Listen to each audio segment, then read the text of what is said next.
Бала тілінің қалыптасуы.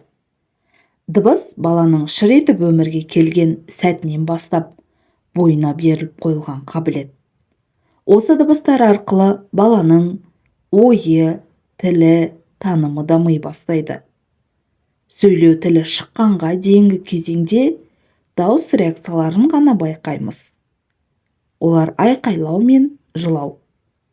10 шақты күннен кейін бала сөйлеген адамның даусына назар аудара бастайды.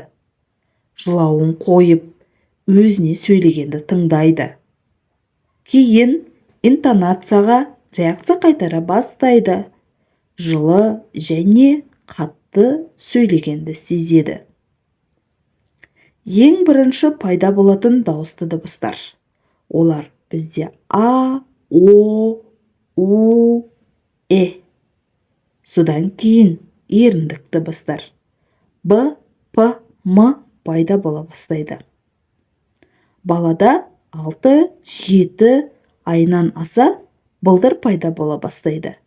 Ба-ба-ба, ма-ма-ма, па-па-па, тағда сол сияқты.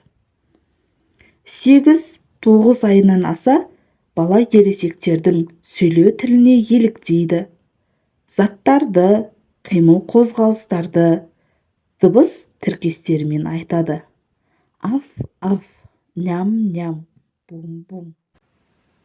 Ал 1 жасқа қарай бала сөздің өзіне реакция беріп, аталған затты тани алатын болады. 1 жылдың аяғында балада бірінші сөздер пайда бола бастайды. Осы кезге дейінгі ересектің дауыс ырғағы мен оның эмоцияларын, яғни ашуланғанын, еркелеткенін ажырата біледі.